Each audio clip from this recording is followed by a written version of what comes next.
Hi, my name is Anita. I have lost over 100 pounds the hard way and the easy way, both times after menopause. How's that possible? I'm only 61. It's because I was put into surgical menopause when I was 29 due to endometriosis, which was very likely caused by my horrible diet. I am getting used to making videos. I'm not that great at it. I probably should have done my hair. But I'm gonna go on. The hard way, what was that? Counting calories in, calories out. I was devoted to exercise. I had to ride my bike 8 miles per day. I had to get on a treadmill for like an hour a day and also do at least 1 hour yoga class. And I think that I accidentally was doing 1 meal a day, and even though it was garbage food, it was like Arby's. It was like Arby's, I'm not even kidding.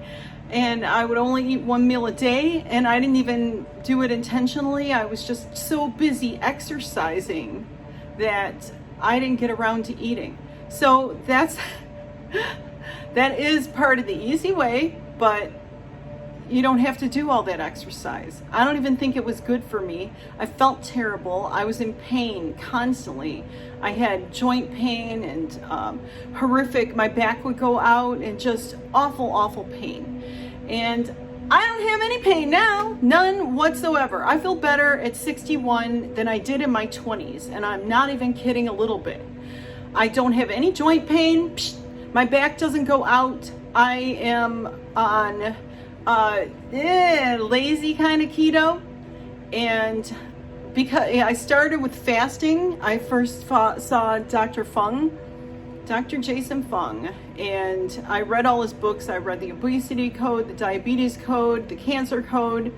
I was diagnosed with type 2 diabetes, and I've been working to reverse it ever since, and with no medicine. Berberine, I do take berberine, cinnamon. I'll put a link in the description, but I don't know how much of a difference that actually makes. When I first started with when I first started with fasting, I was doing it with terrible food. You can do that. It is harder because frankly, if you're eating bread and rice and things like that, you're going to be hungry. You're going to be hungry all the time. You're going to be hangry and just not feeling well. It gives you joint pain. I mean, you don't know until you stop. You stop, and then you notice all the pain go away out of your body, and you realize, oh, your face isn't all real puffy anymore. The inflammation leaves. And I used to think that you could exercise your way out of a bad diet, but you absolutely cannot. You can lose weight for a short time, but man, the very second that you can't keep up with that 8-mile bike ride every day, if you suddenly find that you don't have time to do all of that because you have to work or whatever it is, the weight comes back on, and it comes on fast and furious, and it comes on more than you lost. So I don't even recommend anybody to do it that way because it's horrible. I had a lot of loose skin when I lost it that way too. And that is something that I haven't experienced nearly as much on this one. Now, I am on hormone suppressors now for having breast cancer removed. So that's over, and now I'm still on this though, and that is taking a wrecking ball to my skin a little bit. I am getting off track. Edit. I just want to say that it's so much easier to just do it with diet, and then you feel good and you want to exercise. That's how you should exercise. You're like, I feel so good, I'm gonna jump up and down on a trampoline. I feel so good, let's go for a walk. Hey, I feel so good, let's go to the beach and play volleyball. That is how you exercise. That's what it is about. So, most people will say it's like 80-20, 80 diet, 20 exercise. I think it's more like 99 diet and about 1% exercise. Don't get me wrong, exercise is fantastic, it's wonderful, and of course I'm exercising, but what I'm doing is, not 8 miles a day on a bike. I don't have time for that. I had to get a job. I'm a widow. I was just working my business, and then I lost my husband, and things just kind of crashed for a while, and I gained a lot of weight. I gained way more than I had ever weighed, and now I'm trying to be sustainable. And so my version of keto is maybe not keto, maybe it's like low carb, because I have not been willing to let go of the sweet taste. So if you're somebody who is past menopause, who has a lot of weight to lose, and you like a sweet taste, I am here to show you and tell you that you can still lose weight. You don't have to be a consumer for the snack food industry. You can pick and choose things that are going to be that are going to help you lose weight still, rather than hold you back. There's still good stuff to eat. It just requires a little bit of planning and some glass containers. The most important thing to meal prep, in my opinion, is your meat. So what I do is I cook a big pot of chicken breasts all at once in a stock pot. And I just put it in there. They're frozen. They're from Walmart. It's $10 a bag. It feeds me for the week. So it doesn't cost a lot of money either. I mean, it's not the only thing that I eat, but that is the main deal, is the protein. You need more protein. You need one gram of protein per ideal body weight, or however much you want to weigh, not what you weigh right now, what you want to weigh. And I cook it in a stock pot because that creates less AGEs. I'll put what that means on here. And that's the best way to cook, is wet cooking.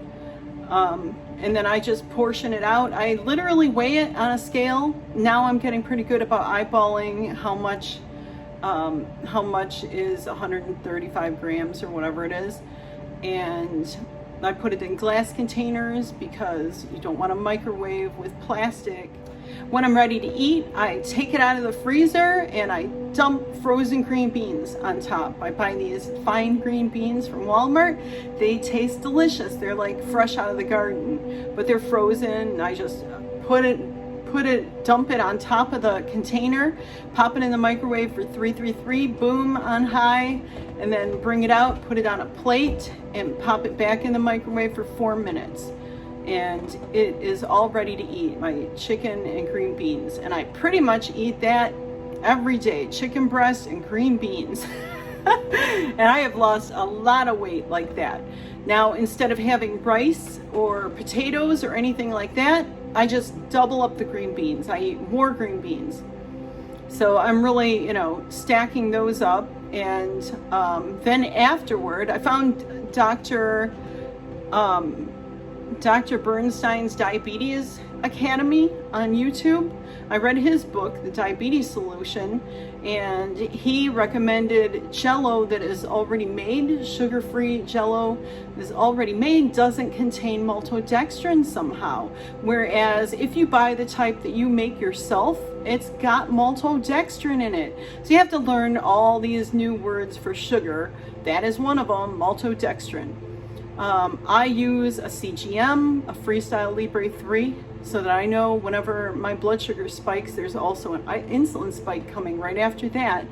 And insulin tells your body, hey, store that fat. So that is not what I want to do. I want to tell my body to go back to normal. So that has been really instrumental. If you have insurance and a type 2 diagnosis, I highly recommend asking for a Freestyle Libre 3.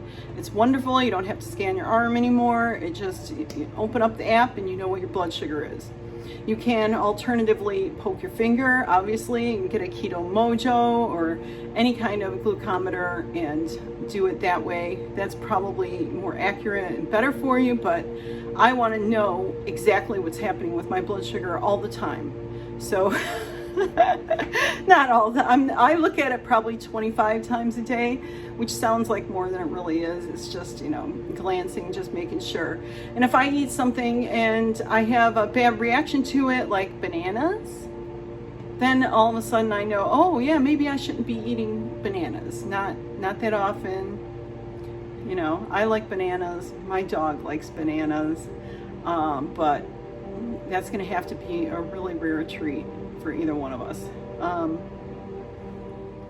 So anyway, if you're looking to lose weight and you're past menopause, you're postmenopausal, I want you to know that it is not only possible, it can be really easy, and you don't have to give up that much. It can be completely and totally sustainable, which is way the F more important than making sure that you're in ketosis, to me, for right now, until I get past where I'm at. But right now, on this method, I have lost 140 pounds. And it's been pretty much effortless, I have to say. And when I lost over 100 pounds before, man, was that miserable. It was so hard. And it did not last. I tried to become a vegan, and I gained like 65 pounds in about 3 months. And I had been in yoga teacher training, and they recommended that we try to become vegan for spiritual reasons. And of course, I'm a huge animal lover. So I wanted to do it. I don't want to eat animals, but my body does a lot better when I eat animals. I can't help it. So I need to be healthy or I'm no good to anyone. The same goes for you. Not only did I gain the weight back when I tried to become vegan, I gradually lost my strength so badly that I had to drop out of yoga teacher training. I literally had to drop out. I couldn't even do sun salutations. It was just exhausting. I was in so much pain. And obviously I wasn't doing it right.